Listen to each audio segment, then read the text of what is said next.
Welcome to our podcast. Episode 20. Woo! You're listening to the Fight for Together podcast. Man, Seven and Flea did a good job recording that intro. Yeah. We were in Florida at a nudist resort. The first time. I texted Seven and I was like, hey, we're starting a podcast while we're down here. I need an intro. Yeah, like within, 3 hours or something crazy. And when all you have is your little sisters to do voiceovers.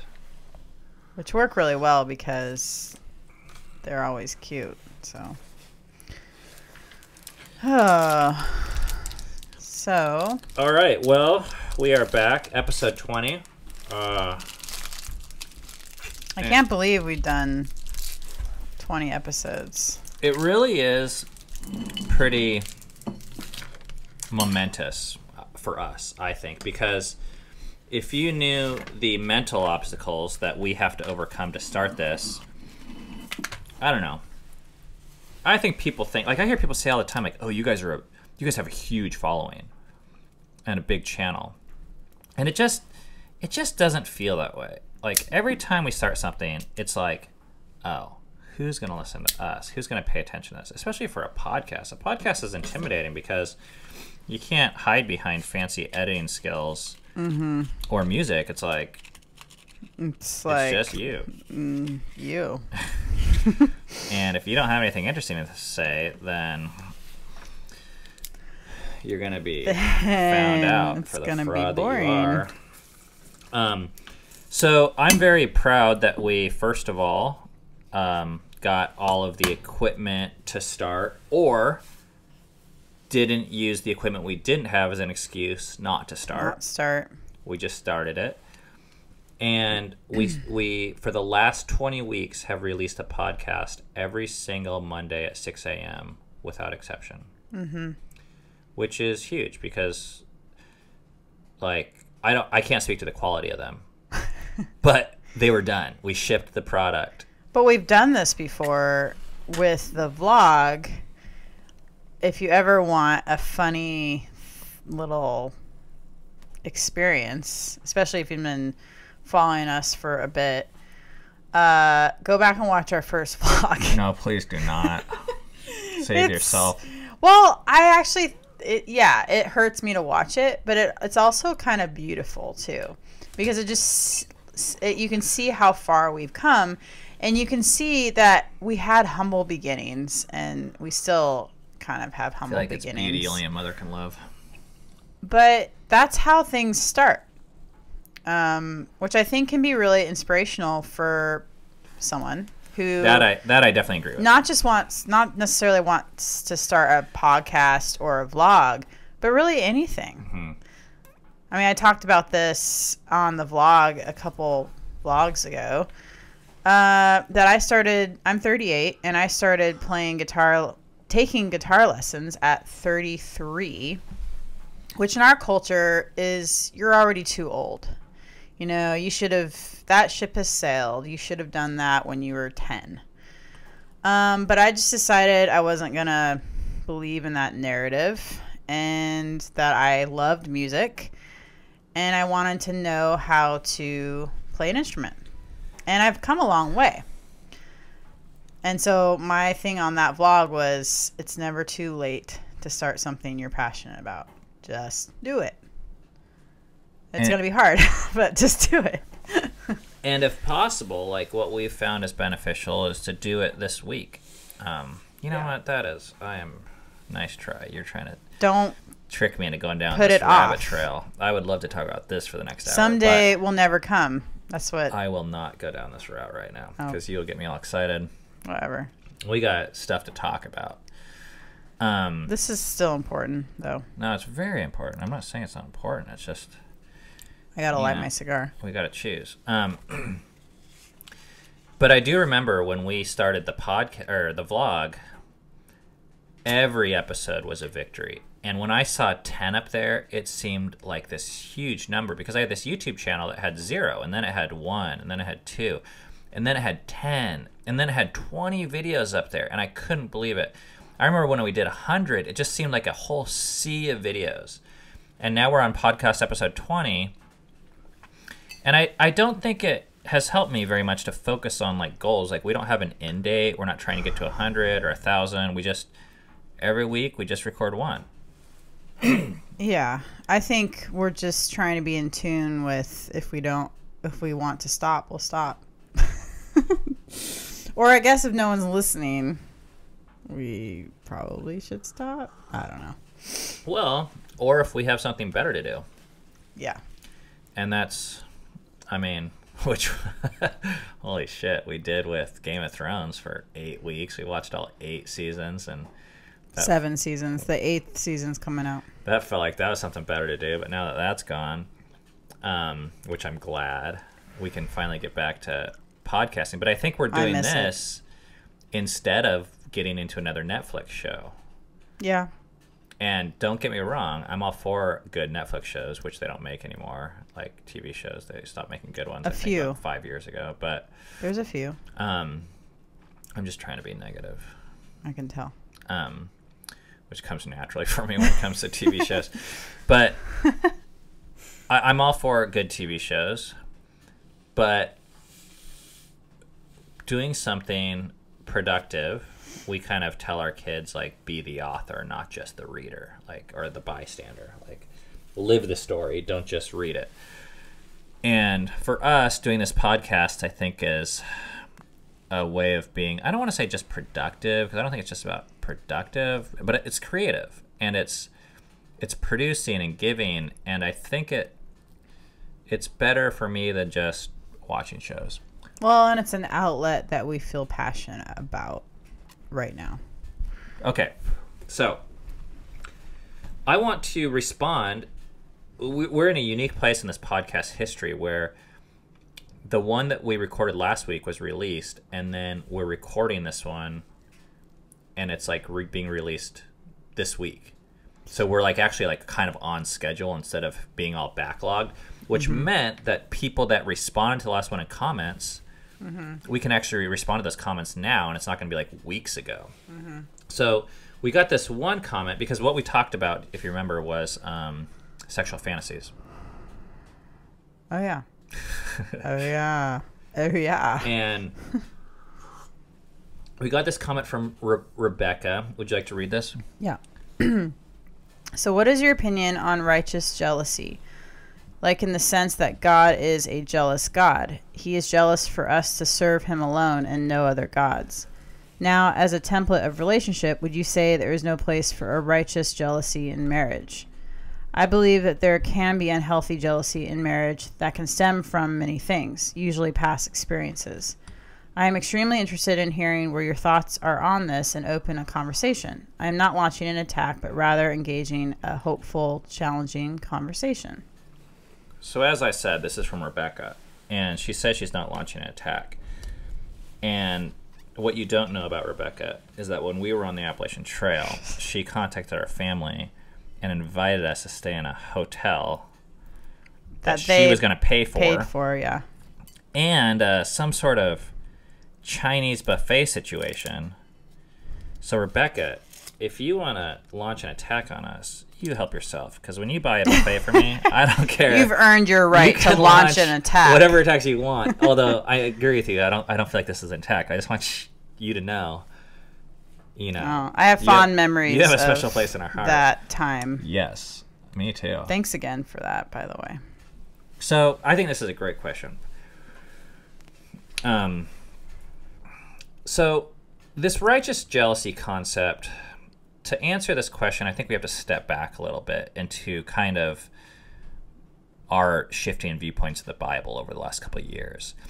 And all I know, like, in the past, we used to take these, like, biblical concepts like this one, and it seemed to have, like, almost a direct one-to-one correlation with the behavior that was not only justified but expected in a modern-day context.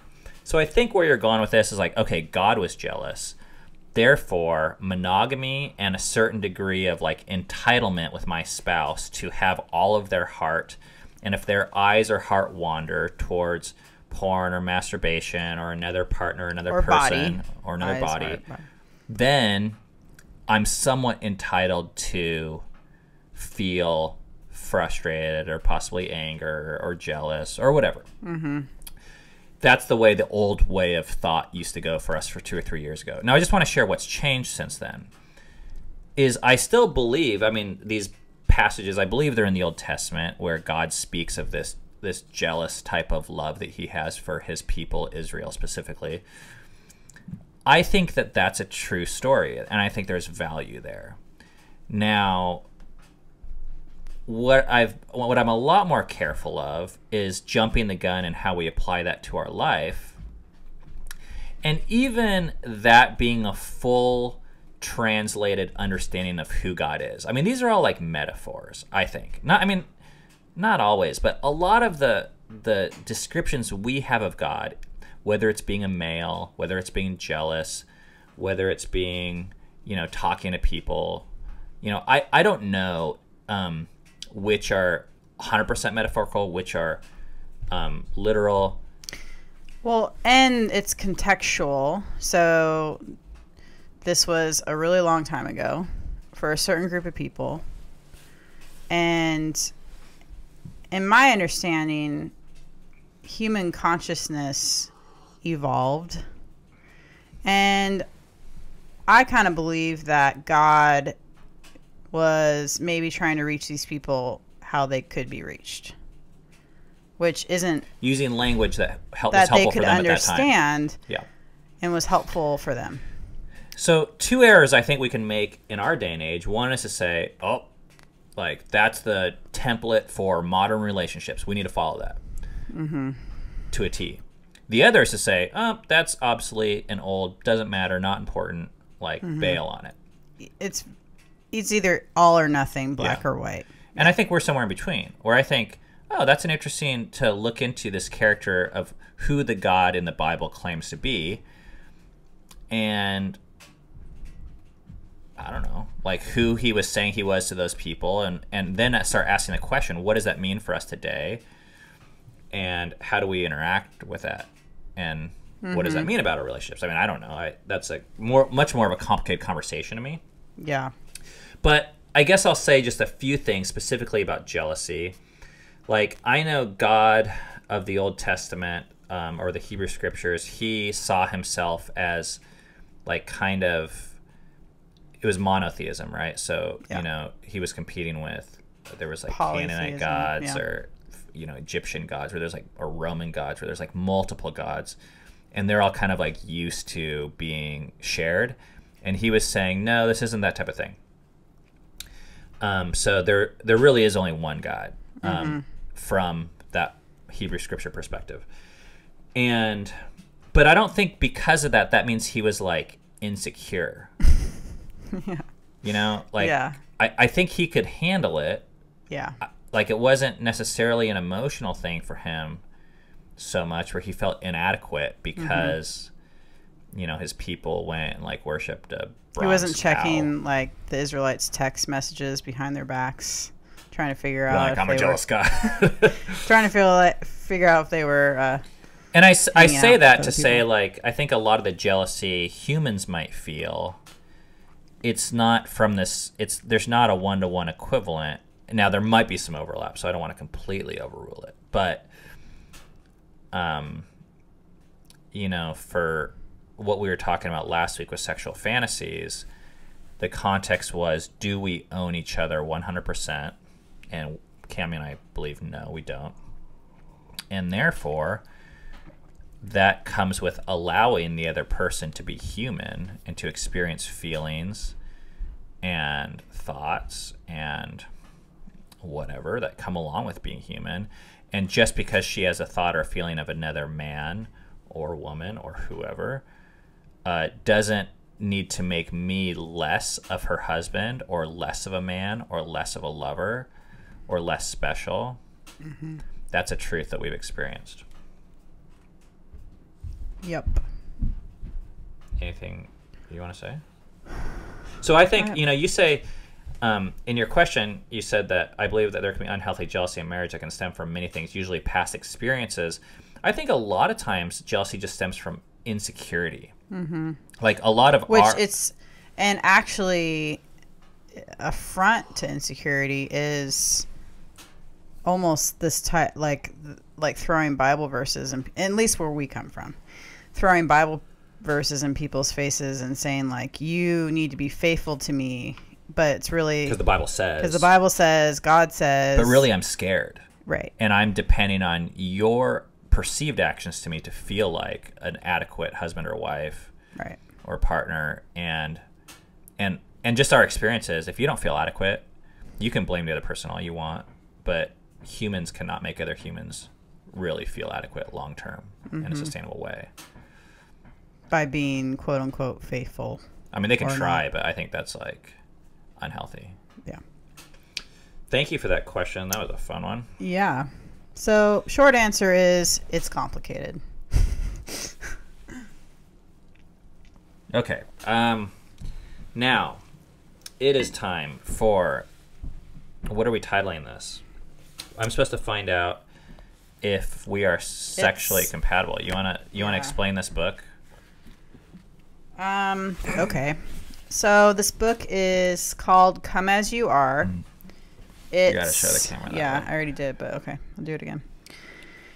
It's by, what's her name? Emily Nagoski. Did I buy that book for you? I think so, which happens a lot in our marriage. Ben will buy the book for himself to read, and then I'll read it. Or he'll buy a book for me. And then I'll never read it. And I read it. Which I gotta say, tonight we were on our date night, and Cammie had this book just like sitting on the table. And there's just like all these dudes walking around. And there's like a giant just vagina on the front. Purse. Yeah, okay. Yep. Okay, listen. But even if there was... As a guy, when I see that, that's a vagina. Come as you are. And I was like, that kind of turns me on. That's pretty badass. Like, long-haired Cammie would not have been okay with that. And what was so cool was just like how big of an issue it wasn't to you. I could see how much growth you had been through to just like not even care. Not only do I not care, I make it a point to put it out because I don't think it's something Did you? Well, yeah, I don't. I didn't think you did it on purpose. I'm conscious of it. I put it down, and you're like, I'm putting the purse. I'm like, if a guy sees this, so what? It's genitals. Well, it's not really, but it's representation of genitals. Nothing to be ashamed of, because it's actually what I believe. Hey, I know, and but listen to me. Like, you believed that for a long time on paper, but having the balls to do it, ovaries. You like just go for it now. Mm-hmm. And I think, and I read this somewhere in an article, that one of the most attractive things, I think, from men to women, that's the generalization, but I'll just say from me to you, is when you are fearless. And one of the biggest turnoffs ever is like fear, I think, when you're like insecure and afraid. Mm-hmm. And I thought that was badass. Thank you. So anyways. So this book, I really like it. It talks about sex more for a woman's perspective, with science. And so it really debunks a lot of myths about sex and sexuality with women specifically.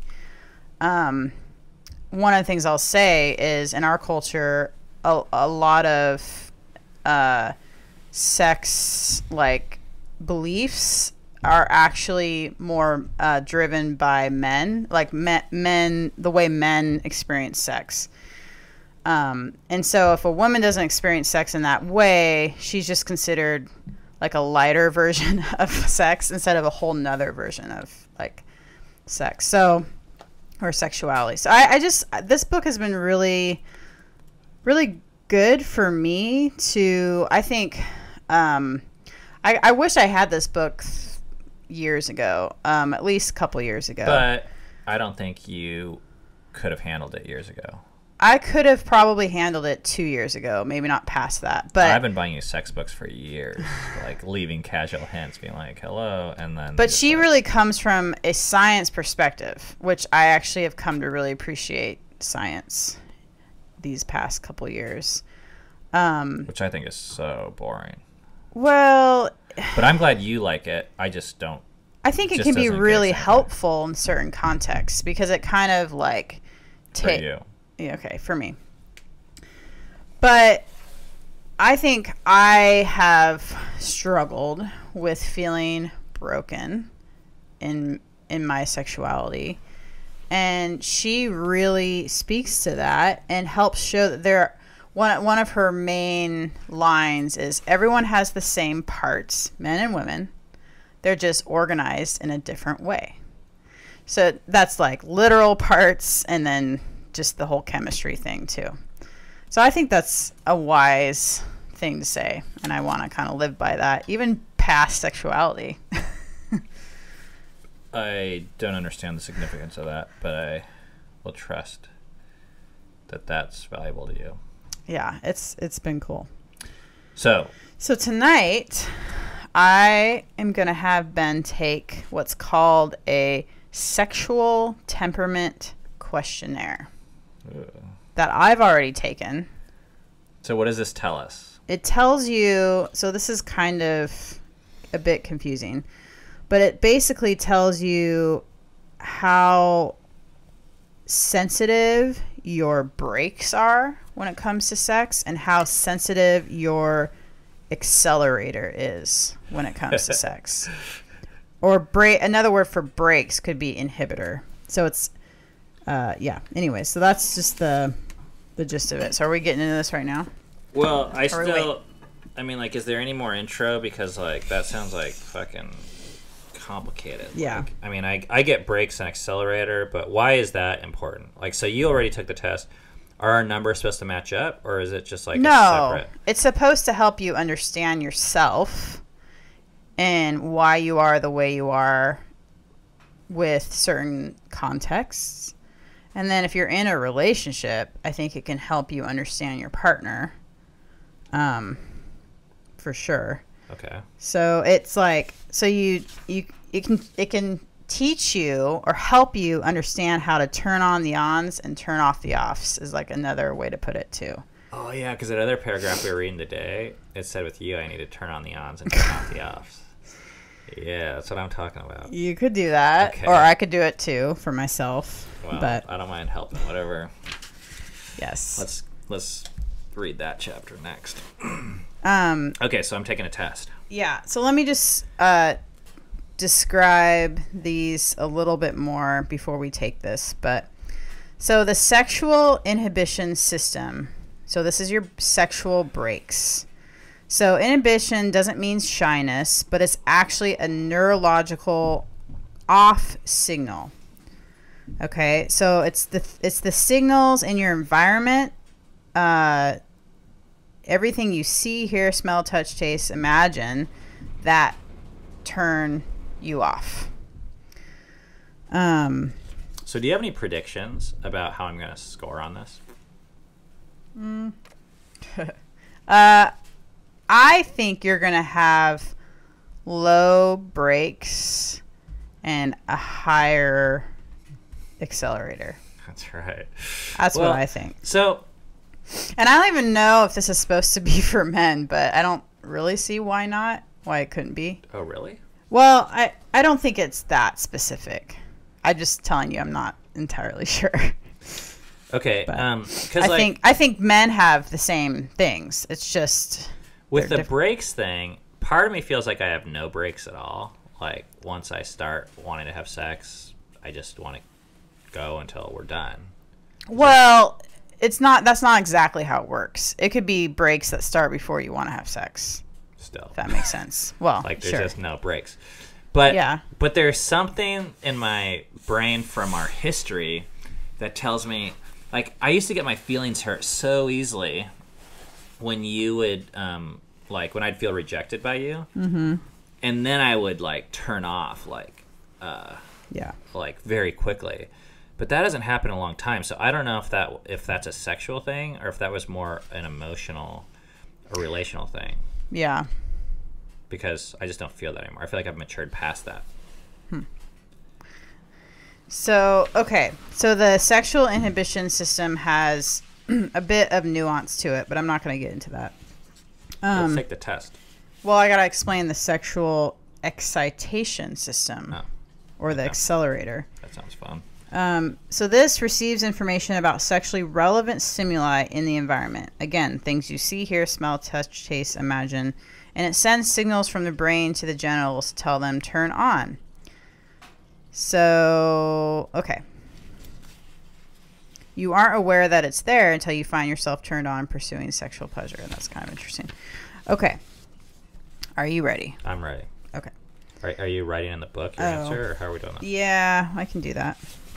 Yep. I guess we need to do that if we want to know your score. Okay. And if you're at home, you can play along. Yeah. So get a piece of paper. Actually, yeah, that'd be kind of fun. If you want, get a piece of paper. So first is the sexual inhibitors. Okay. So the first question is, unless things are, quote, just right, it is difficult for me to become sexually aroused. Are you 0, not at all like me, 1, not much like me, 2, somewhat like me, 3, a lot like me, 4, exactly like me? Do things need to be just right for me to have sex? Unless things are just right, No. It is difficult. It's like, for me, it's like anytime, any place. So right? would that be not at all like me or not Yes. much? Okay. No, not at all. Okay. Right? Don't ask me. This is for you. Wait, well, you know. I know I have my opinion, but I want this to What's be your opinion? Yeah, I would say that. I mean, it's not like we're ruining the test by you, like. Okay. But I want you to answer first. Okay, no Okay. problem. I'm not afraid. I wonder if I should say what my answer is for each of those, or would that be too confusing? I think you gotta wait. Yeah. Okay, second question is, when I am sexually aroused, the slightest thing can turn me off.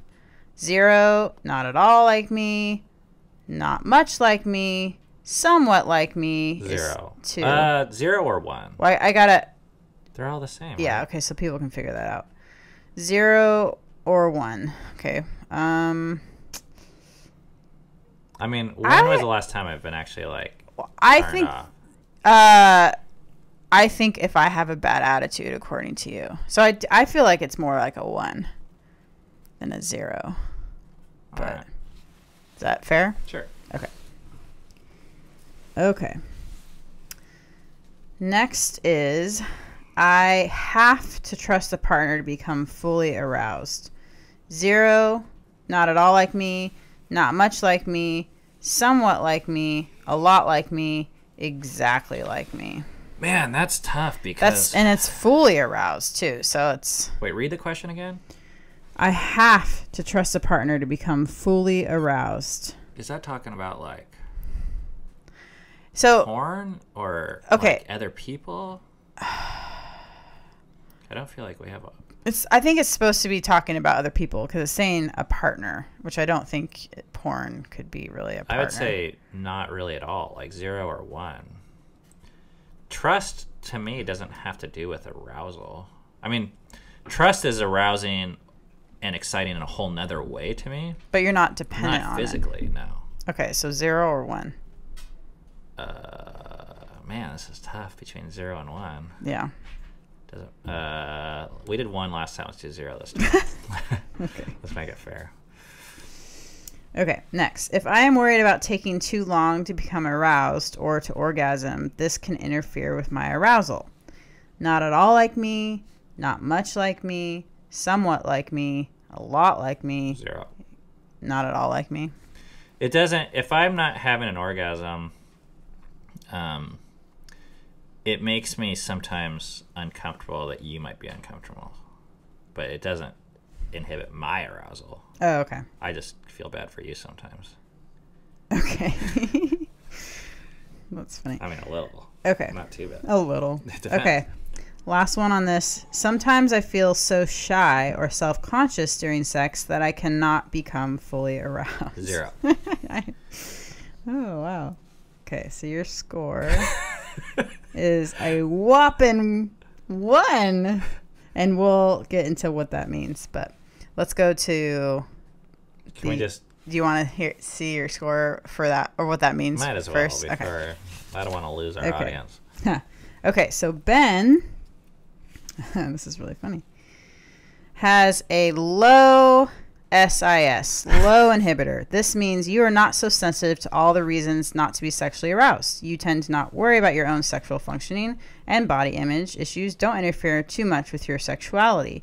When you are sexually engaged, your attention is not very distractible. You know what made me a little bit conscious the other day? What? Was when my mustache hairs went up your nose. And I was like, ugh! Yeah. And then I was like, oh. Because he cut his mustache just so that I would kiss him more, and then it backfired. Like the short bristles. But it didn't make me less aroused. It was just like a little like. Okay. So when you are sexually engaged, your attention is not very distractible, and you aren't inclined to describe yourself as sexually shy. Most circumstances can be sexual for you. You may find that your main challenge around sexual functioning is holding yourself back, reining yourself in. Staying aware of potential consequences can help with this. Around 15% of the women I've asked are in this range. Are you that 15%? No. Spoiler. So let's talk about your results for that one. So my results for that one, I was in medium SIS, but I was at the end. Like I had medium SIS is 7 through 13. I was at a 13. So we're like 13 points away from each other. You are right in the middle. What's the most? More than half the women I've asked. This means that whether your sexual breaks engage is largely dependent on context.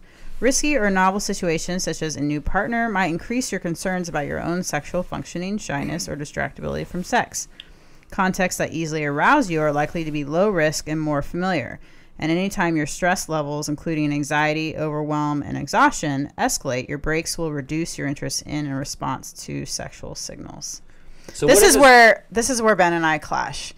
When he's stressed out, he wants sex. When I'm stressed out, everything goes down for me. It's cruel, I know. So what else? I mean, like, because what I heard you talking about, this has to do with, like, the environment. So, like, if I'm smart and I know this about you, then I'm going to invest a little bit more into making the environment feel safer for you, which could mean, like, locking the door, making sure the baby isn't pounding on it. And it's not just safer. It's, like... just less distractions. Emotionally safer. Yeah. Yeah. By safer, I mean safer for my sexual arousal. Which I think you've learned to do. And I think that's something I learned to do. So for myself. So for us, so what are those things? Because there's got to be other people out there that have low SIS. And when you think about your SI, what is it, sexual inhibitor or something or other? It's sexual, I don't even remember. Sexual inhibition system. The first thing that comes to my mind is decreasing distractions. So whatever that is, get a babysitter, clean your house, if you clean your room, if that's where you're having sex, maybe longer foreplay, whatever that means for you. So for me, like, I love massages. I think for if you have a lower SIS, I think it's going to take more effort for arousability. So because anything can put the brakes on, is that what we're saying? Just assume the brakes are even already on for someone like that. So it's actually taking the brakes off. But yes, that too. It's taking the brakes off, and it's reducing the chances of the brakes going on. But can I say this? I feel like you have come light years from when... I mean, it used to be, like, first 5 years of marriage, we're having sex. And I can... First of all, I just look at you, and I can tell you're, like, thinking about dirty dishes. Yeah. And then like the environment needed to be like just so. Otherwise, I mean, it felt like an excuse to me at the time, but now I know it's more complicated than that. But it felt like it was like never the right time. And I guess we had a bunch of tiny kids running around. But now I feel like we can have sex in the middle of the day or in a messy room or... Well, you know what? I think the number one single thing that has helped me the most with my sexuality. Hang on. We should monetize this. Because if we can sell this, people will actually pay for this. Well, she actually talks about this in this book a lot. Hang on. Are you going to give it away right now? Because I'm telling you, we can make money. I was going to. You need to give us $20 on PayPal right now if Cammy's going to say this. That feels criminal. But no, I think what... Let's give it for free. A huge factor. Because she talks about how, like, monogamy and hormones are all blamed for this and that. All right, now you're keeping me in suspense. You got to say it. Okay. But the number one factor that makes people Let's go. have sexual dysfunction is a sex negative outlook on life. Holy fuck. That was us. Well, that's our fucking culture. That's our fucking culture. You want to get me started? It sounds like we should have you back off a tiny bit because I see that look in your eyes when you start using 4-letter words like that. That's our culture, secular culture. So now you put in a dose of religiosity culture of sex negativity into that, and you've got the makings of some major So what would issues. you say to the religious folks that say, because this is what's us, right? We didn't even know we were sex negative. Hello. What? Say goodnight? Yeah. Pause. We're saying goodnight to Fleia. You got some pomelo. We're filming this thing, so they're listening. You want to say hi? You got to say hi in there. Say hi in the microphone if you want to. Hi. This is Fleia, our guest star, who just turned 8 and is the youngest female to have ever completed the Appalachian Trail in history that we know of. And she's the voice you hear at the beginning and the end of these podcasts. She's a star. Okay, I love you. So I think it might be good for you to spell out, because all this time that now we view that you had a negative sexual, whatever you call it, context, everything. We were spouting Bible verses and talking about how awesome sex is and how biblical it is. But it didn't and how good connect. it is and how much God made it. It wasn't connecting. Because how do you know that? Like, what were the symptoms? I never wanted to have sex. I cried during sex. I mean, this is actually painful for me to admit, but it's reality. I was ashamed of my body. See, that's what I want to talk about. Like, because crying, I think those are symptoms. Well, I think I was ashamed of my sexuality and my body. You were ashamed of orgasm or pleasure, feeling good? Yeah, I would like have it but never pursue it. And I always probably didn't, not that I was consciously guilty of it, but I never like could fully enjoy it. Like, just like I would enjoy a good piece of cake. It was always kind of like, well, I guess this is something that you have. Oh, felt good, but hide that under the covers. And you wouldn't talk about it. Like, if I brought up your orgasm, you would get embarrassed and want to like change this subject and move on. There was a lot of shame. It was as if I believed I should not be sexual. I shouldn't have. I was denying my own sexual beingness. And I think in that phase, maybe we were even like shaming my sexuality. Yeah, I think so. I mean, we were just down on it. It seemed like something that had to be done, but yeah, it's like I think we just came from a belief that sex was not great but necessary, and necessary evil, even though there was lip service to it being like good.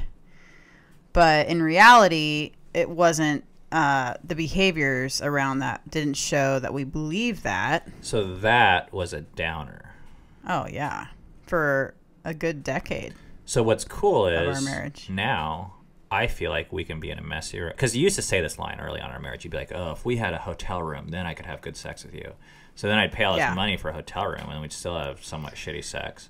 So I think what the noise, like whatever's going on in your head, like the beliefs you have, I think are effects. I mean, I'm just gonna throw a number out of my ass, but I think they're like 70% affects your sexual well-being and functionality. Yes, and your belief set. So, I mean, I don't know. Not that I want this to now turn into a how-to for you and the audience, but I guess my hope is that if you have a negative viewpoint of sex, that you would maybe identify that and be able to at least admit or say that. Because I don't even think it's a moral thing. I don't think it's a bad thing. No. But it is a thing. Mm. And what is so frustrating is I think, especially when religious people, they don't identify it as sexual negativity. They identify it as some brand of holiness or something. And of course, then no one talks about sex. So in a productive way, and people joke about it, like on TV and stuff, and it's like eroticized and fantasized, but the reality of it's not addressed. So then you can never progress, and you think you're weird and a monster and alone, and you just can't move forward because you always think that it's something outside that needs to be fixed. Yeah. So the amount of sexual progression that you have gone through in the last 10 years, I mean, just in our sex life alone, not to mention all the other things, which compared to the rest of our life, we don't have a lot of sex. I mean, we spend a lot more time not having sex is what That's how Ben feels. No, we have a ton of sex. I'm just saying. I'm giving you a hard even time. If we add up all the time in the week, there's more time that we just spend living life, and even in those things, you're fundamentally more accepting of yourself and people around you and your daughters and our kids and me, and that has presented a night and day difference. Right. Okay, I think we need to get back to this test, or people are going to be like, I was taking a test here. All right, quiz me. Okay, so the next part... I passed the last one. I'm going to pass this one, too. Yeah. Is the exciters. Isn't it just going to be the opposite, or not? Is that not how it works? It's not... no, it's not like exactly the opposite. Okay. I can't just give them all 5. So this is the sexual excitation system, okay? Okay. All right, first one. Circle a number of the answer that best describes you. Often, just how someone smells can be a turn on. 0, not at all like me, not much like me, somewhat like me, a lot like me, exactly like me. Like how someone smells, like their perfume or like your underwear? I think it's like I think it's like whatever smell. Doesn't if there is a smell that you like and it turns you on. I think it's just that. It doesn't. 4. Or is that, how high does it go? 4? 4. 4. 4. Okay. But not like oranges. It's not saying every smell is a turn on. Okay. It's saying a smell. All right, 4. Yeah. Okay. Seeing my partner doing something that shows their talent or intelligence, or watching them interacting well with others, can make me very sexually aroused. 4. Not at all like me. Okay. You said this wasn't the opposite. Hey, you know what? We're going to take this test the right way. I tell it to you all the time. You like do something awesome, and I'm like, dang, that turns me on. It's true. Having sex... And you're kind of turning me on right now. Okay. Having sex in a different setting than usual is a real turn on for me. 4. This is so confirming for me. You know that early on I want to have sex outside. Oh, and gosh. Then, early on, the whole time. We've experimented a lot. Yes. When I think about someone I find sexually attractive, or when I fantasize about sex, I easily become sexually aroused. Not at all like me, not much like me, somewhat like me, a lot like me, exactly like me. I never fantasize about anyone but you. Okay, that's not helpful. Just kidding. So okay, wait, what's the question again? When I think about someone, anyone, okay, I find sexually attractive, or when I fantasize about sex, I easily become sexually aroused. I mean, I guess 4. Why not? Okay. That fits the most. I can't really off the charts. Okay. Certain hormonal... Okay, this might be a little bit women specific, but whatever. We're still going to do this. Because I think guys have hormones too, but whatever. Certain hormonal changes definitely increase my sexual arousal. 4. You just want to go with 4 so you don't ruin your score. No, it's just the most accurate. All right, and nothing decreases my arousal. Okay, 8, 9, 10, 11, 12. Wait, 13, there's 14, another question, isn't there? Oh, crap, you're right. Okay, I get very turned on when someone wants me sexually. 4. Did I get a perfect score?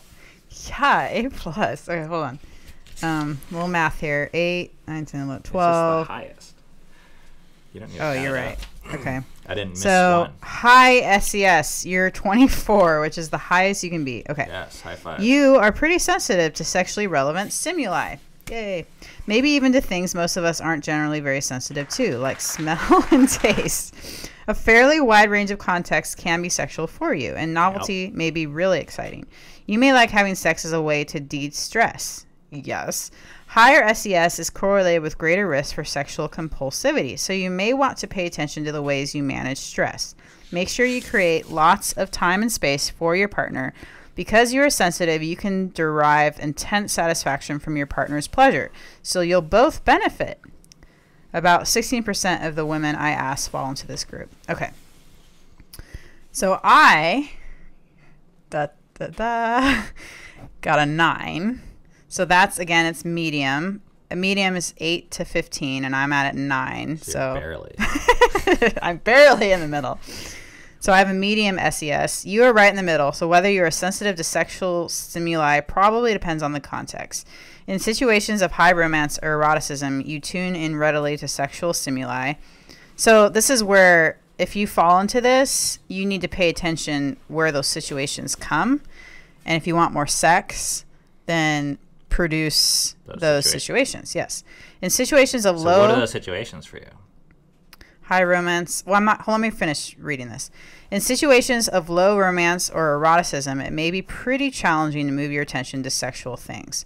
Recognize the role that context plays. Just because you don't want to hear this doesn't mean other people do. I just think you're avoiding the question. Recognize the role that context plays in your arousal and pleasure, and take steps to increase the sexiness of your life's context. That's right. 70% of the women I've asked fall into this range. Okay. So, your question. What is my high romance eroticism? Do I dare say?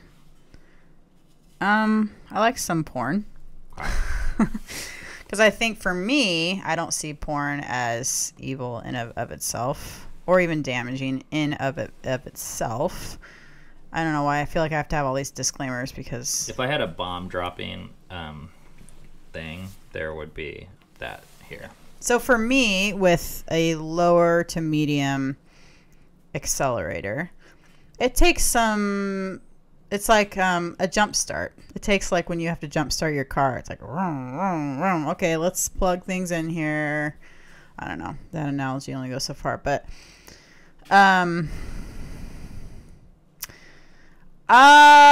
fantasies help me. I already talked about that, so I'm not talking about that again this one. Man, nice try. I kind of want to hear it again. Okay. I think like... my responsibilities as a mom or cleaning the house or whatever I put on myself as responsibility are either non-existent or they're like lower. So definitely, I think like what does that mean? Well, if we like go away somewhere without the kids, away from like my home, then it immediately it makes it not more erotic, but it like decreases the noise. So therefore, eroticism can come to me more easily. I think massages, like Does that really like turn you on? It's romantic. That's what that was. It was like romantic or eroticism. Other than like baths and showers do that to you too, yeah. It seems like. Yeah. Yeah, I think like not non-sexual touching, but like not explicit sexual touching is nice for me. I don't know. That's all I got for you folks. Hey, was fun. Okay, so anything else we should know about this? What was that one paragraph that I said we should read at Starbucks? Oh, yeah, let me get that out. You just ashed all over the table. Sorry. Okay, oh yeah. Okay, so I really related to this. This is called, it might be the chasing dynamic. Okay, I do want to, like, have this disclaimer in that I feel like I have a lot of context built up in reading. I'm, like, more than halfway through this book. So I feel a little bit like people might be a bit lost when they're hearing all these things. But if this is piquing your interests at all, I recommend this book. Okay. Okay. So in my relationship with Ben, I have felt like he is always the one initiating sex, chasing me. And I have felt like there must be something wrong with me if I don't want to initiate. Well, and I felt frustrated because I scored a fucking 24. I know. And I felt frustrated thinking that I need to be the initiator and I need this or that. And which actually, that used to really frustrate me too. Yeah. Anyways, okay, so I'll read this. Low desire is by definition a relationship issue, which I felt like was really interesting because I've always felt like I just have low desire. And she's not even saying that that's a sexual functioning issue. This is a relationship issue. The partner with low desire is the one who wants sex too infrequently for the other partner's satisfaction. It's not that one person's desire for sex is somehow inherently, quote, too low or the other is, quote, too high. They are just, get ready for it, different. At least in the current context. This differential in desire is the single most common sexual dysfunction. But it's not the differential itself that causes the issue. Get ready for it. It's how the couple manages it. Problematic dynamics emerge when the partners have different levels of desire and they believe that one person's level of desire is better than the other person's. For example, let's say person A, Ben, let's say Ben has a spontaneous desire style, and person B, Cammie, has a responsive style. Now, she talks about those in the book, and I'm not going to get into that. But in this scenario, Ben may feel rejected and undesirable because he almost always does the initiating, and Cammie may start to feel pushed and will resist more. Ben asks and asks and asks and feels rejected and hurt and resentful because Cammie keeps saying no, no, no. And Cammie feels defensive but also guilty and hurt because just being asked makes Cammie feel like there must be something wrong. Meanwhile, Ben may even start to wonder, am I broken? Do I want sex too much?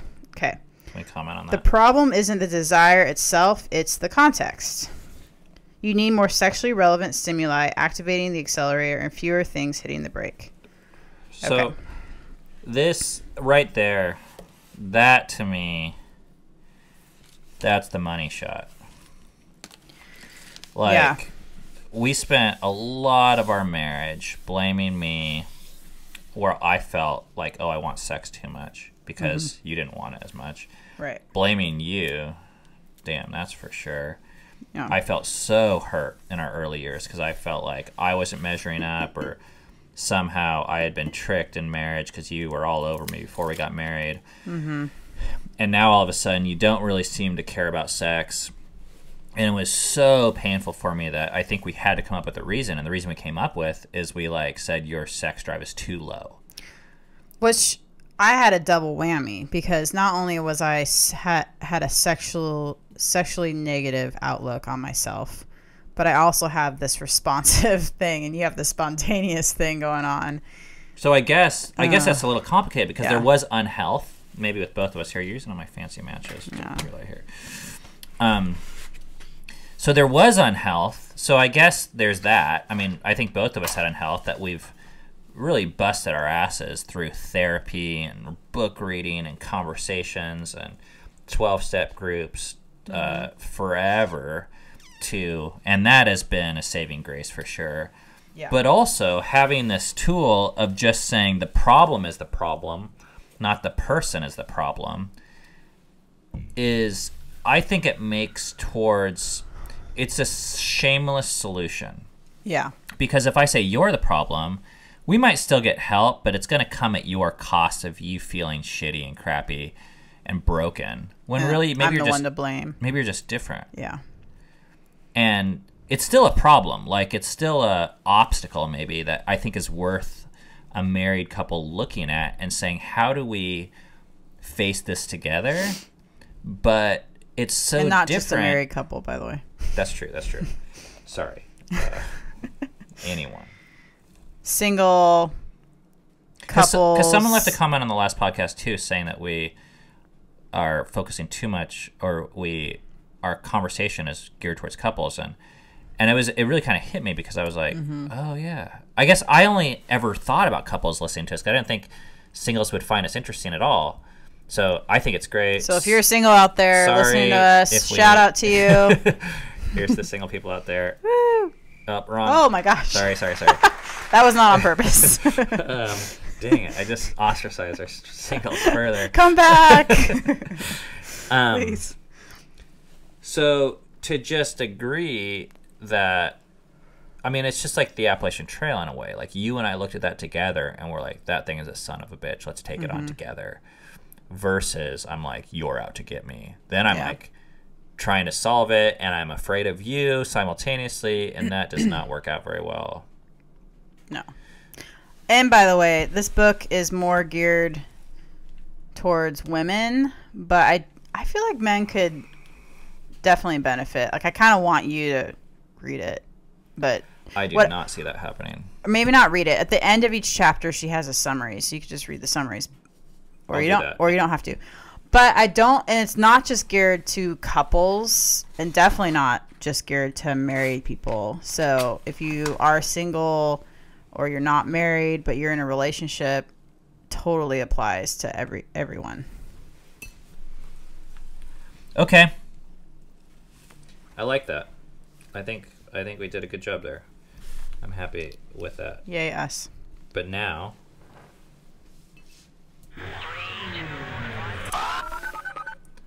it is time to go to the phones. Okay, this first one, I'm just warning you, we have a triple whammy here, okay? So just be patient, please. Hey, Ben and Cammy, I hope you've got the dun dun dun sound effects sorted out because the crickets are taking a break because you're getting a call. Aww. You've probably got heaps of calls by now, obviously, but maybe I'll be the first 26-year-old Australian who's bisexual that's calling. Oh, cool. Welcome. I found out that I've only got a minute to talk. It's the first time I talked for way too long. So I'm just going to jump to the chase. I wanted to talk about the toxicity that can come in communities when there is this idea of what that community is and within a strict guideline. I've watched a lot of videos on YouTube about like the vegan communities where this girl would do one thing, it's like what others deem unvegan.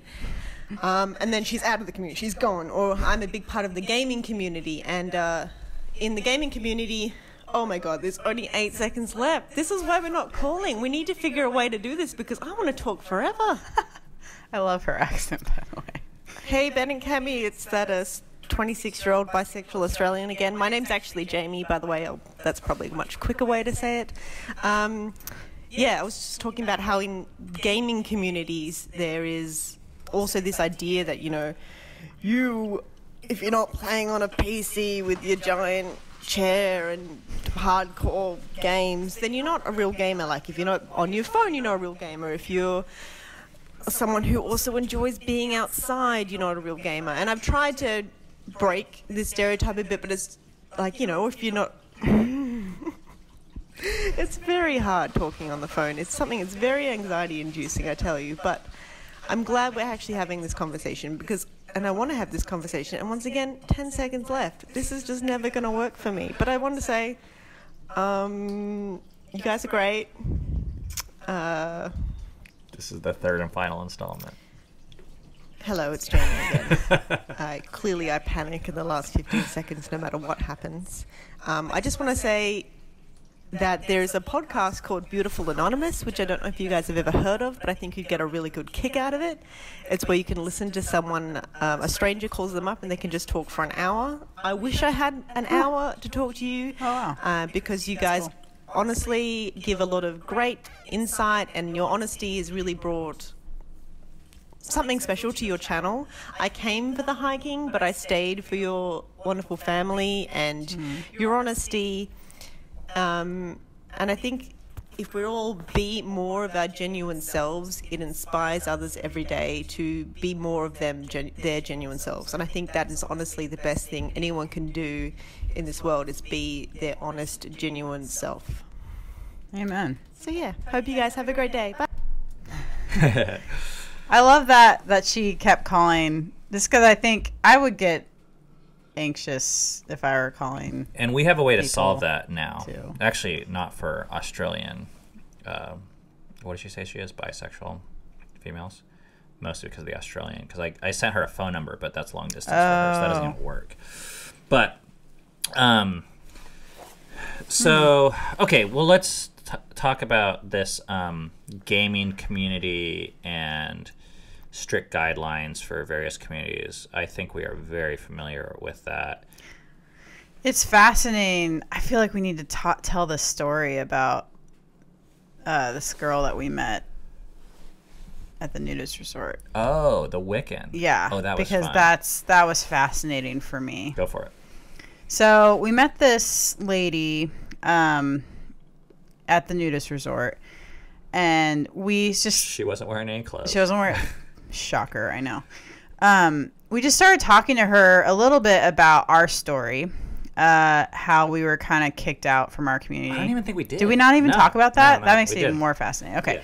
So she starts talking to us. So she's a Wiccan. And she was describing how she was a part of this community, but then she was a part of kind of two communities, and those communities were feuding with each other. They were defined by their retail spaces that were across the street from each other. So it's two Wiccan shops. Yeah. That are like competing. Yeah. And so she was friends with both of them, which apparently was a big no-no or threatening or something. So they basically told her, you need to leave because you have too much fire, which I guess in that religion it's like elements or something is part of it. So AKA buy your shit from us only. Right. And I was like, I was so struck by that. It doesn't matter what community you're in, you're always going to come face to face with that kind of thing that you let. And this is what Jamie's talking about. You have to look and act and talk a certain way. And if you don't, it's only a certain amount of time till you get the boot. Because she said, here I am at the most pagan, supposedly accepting religion or belief system on the planet, and they're booting me for having too much fire. For whatever, But that was made up. Yeah, it was yeah. To me, that was a made up whatever. And yes, we can relate to that. And I guess I think groups are somewhat necessary, but I think I'm at a place where I'm seeing more and more how the definition of them is based upon exclusion. Mm-hmm. It's based upon enforcing who is not on the in. Well, to prop yourself up to feel better. To get all sciencey, which I'm totally not. So, but we actually, as humans, we're tribal people. So it actually makes sense that we want to belong to a group. But what I strive to become is I can transcend that, which means I still want to be included in a group, but I don't want to exclude people from a group, which I guess kind of means you're not really a part of a group then. I think by some definitions of groups, you're not, because, I read this book called Primal Branding, years ago. That was like a marketing book. And it said there's 7 elements that are necessary for successful brands. You need to define yourself as your tribe. So let's say you're Coke drinkers. Mm-hmm. Well, one of the things is you need to know who your enemy is. And the enemy, of course, is like Pepsi. So we're like, Coke people are anti-Pepsi, and gamers are anti-whatever the hell they are. And, back when I was a rollerblader, rollerbladers were anti-skateboarders, and skateboarders were anti-rollerbladers. and that's how you almost define being a rollerblader, which is kind of sad because it seems like just rollerblading should be enough. Yeah. Like, I love this, and can I rollerblade and skateboard? But, like, no. It was like you had to hate skateboarders almost. Yeah. And I think, it's interesting hearing the progression of your messages, because you say in your first message that you kind of try and challenge the stereotype. Mm-hmm. But then toward the end you say, like, you think that the reason why you like us and what you're trying to do is just be who you are. And I think that that's enough. That, I think in I don't want to say my younger years, because I think there's still elements of this where I'm still trying to stick it to the man, whoever that is, like, and prove to these certain groups, like, some sort of, thing. But I think, like, what we attempt to do with this podcast and vlog is just be who we are and say what we believe, instead of trying to say what we don't believe always and say who we're not, because there's a lot of groups that we don't identify with, and we could separate ourselves from those people. But instead, by just saying the good things in the world and the good things of our life and saying what we are, we hope to be able to attract people from other groups. Mm-hmm. But, like, ironically, man, so I mean, the most bigoted group we've been a part of in the last 10 years, I don't think it was even the religious Christian group, which that was crazy. I mean, that's gonna be told in the next couple of years here, like, somehow. Stay tuned. But it's the hikers. Holy fuck. Like, on I'm not gonna even say the website, but there's these websites dedicated to these hiking communities, and these assholes, they're more bigoted and religious than any church I've ever been in defining who a good hiker is and what a good hiker is and who deserves to be on the AT and who deserves to be making a vlog. And being around these people made me not want to hike. It was, like, so sad, actually. Yeah. So, I don't know. I just had to, like, not be a part of that. And for us, we hike and we run and we podcast. Yeah. But I don't want to say, like, oh, I'm a hiker and I only hang out with Well, hikers. That's the thing. The more you identify yourself with a thing, like, I am this or I am that, or I think the less inclusive you can actually be to people and to yourself. But if you can, like, you can have identities, but if you, like, hold on to them more loosely and just say, like, this is something I enjoy doing and I'm passionate about, but it's not who I am, I think you can actually invite people more into that. Hey, Ben. Hey, Cammie. This is Kyle from St. Petersburg, Florida. I just want to start off by saying I really like you guys. I listened to the podcast, and I started off by watching your vlogs when you were hiking the Appalachian Trail. And that's what really, really got me inspired and excited to start following you guys. And it's inspired me to want to hike parts of the Appalachian Trail and, just get out there and adventure. Because, you only live once. It's true. And I know it's kind of a cliche, but it's, it is what it is. Anyways, just want to say I really support you guys. I loved hearing about the nudist resort. I love listening to you guys come out of your shell and grow as people, and I just wanted to say I support you guys and everything you do. Thanks. Peace. Hang on, part 2. Hey, Ben. Hey, Cammie. It's Kyle again. Just calling to say, for starters, thank you guys for putting out the podcast and the vlog. I've been watching you guys since you started the Appalachian Trail, and I absolutely love you guys, and especially the kids. And just want to say thanks for all that you guys talk about, and a lot of it is stuff that I thought before but never really been able to talk about. I also have the Christian background, and that culture is very strict, and you guys make me feel better about the journey I've been on, which is my own spiritual journey, and you make me feel better about that. And just wanted to say thanks, and love you guys. Keep doing what you're doing, and keep being free. Peace and love. It's cool. Thanks, Kyle. Yeah. I feel like, the thing that is so cool to me about where we've come from and where I want to be is I want to be about freedom. And I think if you're about freedom, you can attract people from anywhere, because freedom is a human desire and trait. Yeah. And it used to not be that way for us. I think we were more defining ourselves by a belief set. And every time I hung out with someone, I wanted to know, oh, what do you believe? Do we believe the same thing? Because if you don't, we can't hang out. Right. And now I'm just far more attracted to people based on what they're doing instead of what they're believing. And I mean, I just think about it this way. If I was going to play tennis with you, would I be like, okay, tennis is the most important thing to me? Is tennis the most important thing to you? Because if it's not, I can't play tennis with you. No. You're like, I want to play tennis. It's Thursday night. Are you free from 7 to 9? And can we have fun? And if you're like, yeah, Thursdays work great and we can have fun, we play tennis. I don't care what you believe about tennis.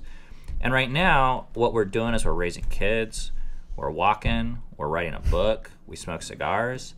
And I'm looking for people that are traveling that same journey that can learn from us and that we can learn from and that we can travel next to and with and be with and ask questions with and wonder things and inspire each other.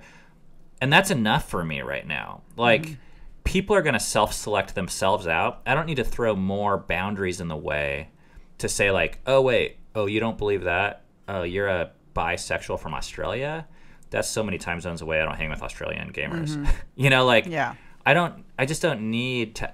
It's difficult enough to connect with people that I don't want artificial, optional things that I'm creating to further separate me from other people. Amen. A woman. So, Kyle, I'm really glad that our journey is helping you. We have been helped by other people, pave the way of more freedom for us, and we hope we can do that with people from all different types. And you guys are helping us by leaving comments and questions and giving us feedback. And there's a couple ways you can do that in the future. One is on YouTube. You can leave a comment on the video.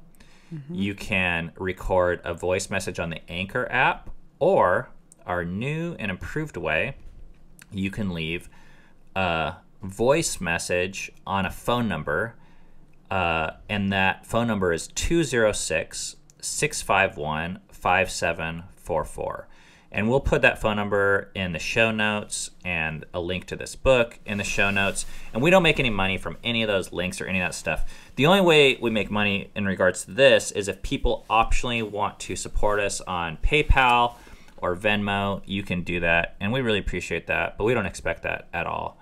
This is something that we are just doing because we are able to, and we really enjoy it. So I'm really thankful for the opportunity to just be here and look at your face and smoke a cigar with you and hear from people and talk about cool things. Yep. So anything else we need to say? I do not think so. That phone number, once again, because these messages really make the dialogue, I think it makes a much higher quality product in terms of the podcast, is 206-651-5744. So we look forward to hearing from you guys. Thank you. Thank you for listening to Fight for Together. We'll see you next time.